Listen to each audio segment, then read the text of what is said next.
Hello guys, welcome back again to another video.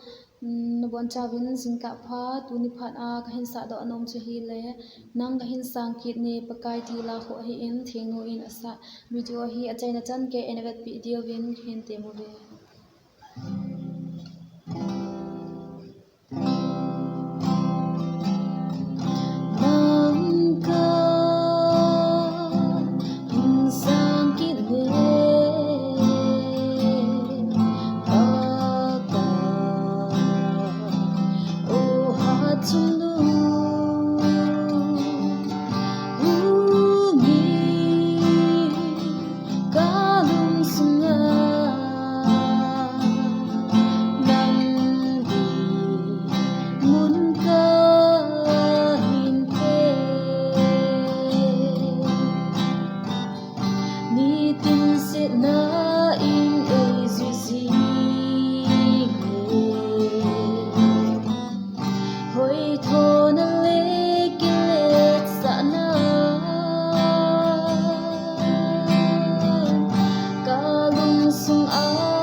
Don't sit in the lumpy casola.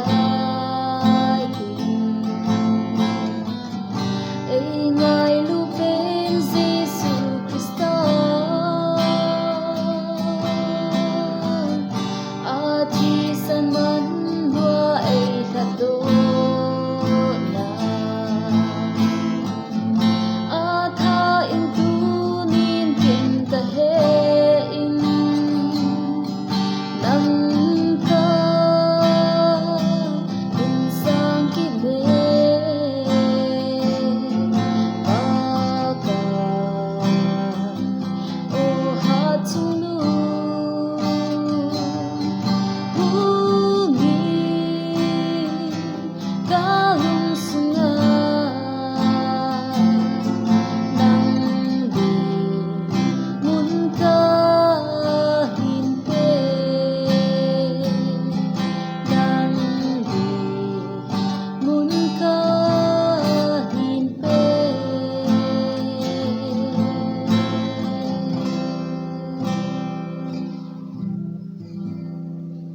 Thank you guys for watching my video.